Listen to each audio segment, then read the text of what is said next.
Ask Reddit. What are some recent scientific breakthroughs and discoveries that aren't getting enough attention? That we have figured out how to suck CO2 out of the atmosphere, and now, very recently, how to turn it into solid flakes of carbon again. And not just under highly specific and expensive lab conditions. This process is apparently scalable. We still need to curb emissions, but this does flip the equation quite a bit regarding global warming, allowing us to put some of the toothpaste back into the tube, so to speak. Coupled with wind and solar energy, I predict this will become a major industry by mid-century, and very pure carbon and abundant material. Schizophrenia may start in your bone marrow. One guy got cured of schizophrenia by getting a bone marrow transplant. And another guy got schizophrenia from a bone marrow transplant from his schizophrenic brother. Some studies claim that schizophrenia is caused by autoimmune response to certain brain proteins which are not yet identified. Most of their patients got better after immunosuppression therapy or plasmapheresis.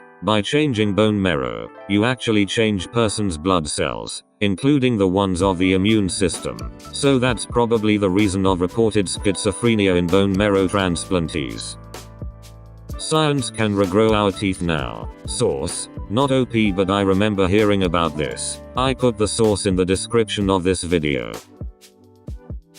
Astronomer here. Most of you have heard that the universe is expanding. Astrophysicists believe there is a relationship between the distance to faraway galaxies and how fast they are moving from us, called the Hubble constant. We use the Hubble constant for just about everything in cosmology. To be honest, this isn't crazy and has been accepted for many decades. What is crazy is, if you are paying attention, it appears the Hubble constant is different depending on what you use to measure it. Specifically, if you use the standard candle stars, Cepheids and Type Ia supernovae, to measure how fast galaxies are speeding away from us, you get 73 and 1 kmsmpc. If you study the earliest radiation from the universe, the cosmic microwave background, using the Planck satellite, you get 67 and 1 kmsmpc. This is a lot, and both methods have a lot of confidence in that measurement with no obvious errors. To date, no one has come up with a satisfactory answer for why this might be,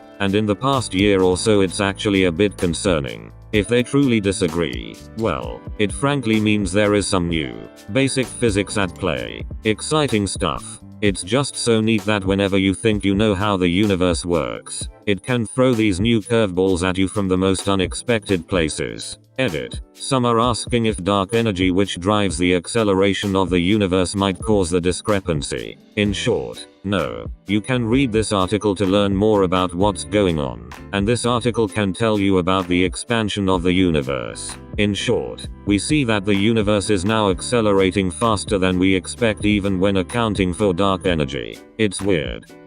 I'm an absolute layman with virtually zero knowledge on the matter, but if I'm understanding this correctly, the Hubble constant isn't actually constant. Does this mean decades of work will be thrown in the trash? Or is it less of a problem than that? Or is it somehow a good thing? Or just neutral? Science doesn't work right now. As I said, we see this thing, and right now no one knows what is causing the discrepancy. You don't throw out the baby with the bathwater, so to speak, at this stage, because A, you don't know what's causing the problem. Like, maybe we just don't understand Type Ia supernovae and the physics is right. And B, until you get another theory that explains everything else in cosmology and this discrepancy, you're not going to throw out what we have because this is the best we have for now. I hope that makes sense. Göbekli Tepe, ruin discovered in Turkey that dates back to 11,000 BCE, or further. This throws a massive wrench into our understanding of what people were capable of at that time, and hints at advanced civilizations having likely existed long before we thought they did. It has also only been about 10% excavated. I've actually read some articles over the past few weeks about archaeologists using LiDAR technology to uncover Mayan ruins, and they've found that Mayan civilization was much more extensive than originally assumed. At its height, it's now believed that its population may have numbered near 15 million citizens, and that they engaged in extensive trade with their neighbors to the north and south. These LiDAR scans have revealed evidence of vast cities, farmlands and roadways, and this was all without any pack animals or wheeled carts. If the final trials go well, they are predicted to, and the previous trials have done, MDMA-assisted psychotherapy will soon be an FDA-approved treatment for PTSD. It is administered in a couple of doses over a few weeks and has lifelong effects. The group doing this research got FDA breakthrough therapy status for it a few years ago and have been carrying out the phase 3 trials since early last year. They were doing research into the same thing in Israel and it just got approved for compassionate use for PTSD in Israel this month. Organization is called MAPS and they do some really interesting work. ETA. They are still recruiting people for these trials if anybody is interested. Also clarified it's MDMA-assisted psychotherapy. That is psychotherapy and MDMA used together. Archaeologists have uncovered a site that was formed within minutes of the time the Chicxulub comet hit, proving that it really happened, pretty much as expected, and slaughtered millions of animals immediately through both fire and debris from the sky and an enormous tsunami that ripped through the North American inland sea. This is probably going to remain the find of the 21st century. That's how amazing it is. I'd say the current find of the 21st century is still a dinosaur's tail preserved in amber. Wait, what? Leaving the link for anyone interested. If you are enjoying this video, feel free to give it a like and subscribe. They are getting closer to a cure for type 1 diabetes. There's already multiple people who have been cured with no need for insulin for years now after a clinical study. City of Hope is behind the trials, aiming to cure diabetes in a total of 6 years. Here is the man that's been cured, links in description. Here is a good breakdown of what they found in 2018.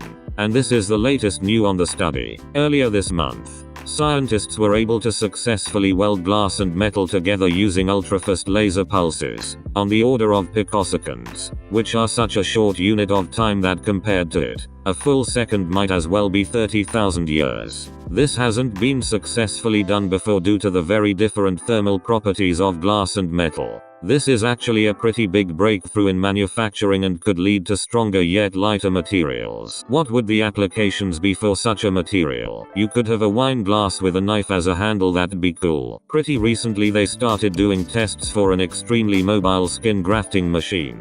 It uses a kind of hydrogel out of the patient's own skin, and scans the area of the burn, then just prints out the skin. Women can get pregnant using their bone marrow instead of a male semen. Getting boned results in pregnancy, who knew? Microfragmentation, which is the scientific creation of coral, takes up to 25 to 30 years typically, done in 3 years. Helping the ocean and planet survive. The warehouse attached to my property is heavily invested in this. It's really cool seeing the coral laid out under the huge specialist lights they have in there. Very futuristic industrial vibe. 3D printing organic skin and organs. Within a decade you'll be able to safely get a new heart, liver, or large chunks of flesh after accidents or illness. Until then, please agree to donate organs for when you die. They truly save lives. Some people can smell Alzheimer's 15 years before the first symptoms with 100% accuracy. They have identified an oil in the skin which these people detect, and last week launched a device which can test for it in 15 minutes and costs very little. Not sure how recent it is, but there's cameras that can film at 10 trillion FPS fast enough to film the speed of light. This is truly amazing.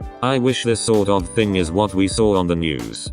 Ha ha ha ha ha ha he ho he he. If you guys enjoyed this video, please like it and subscribe. Or don't, I'm not your boss.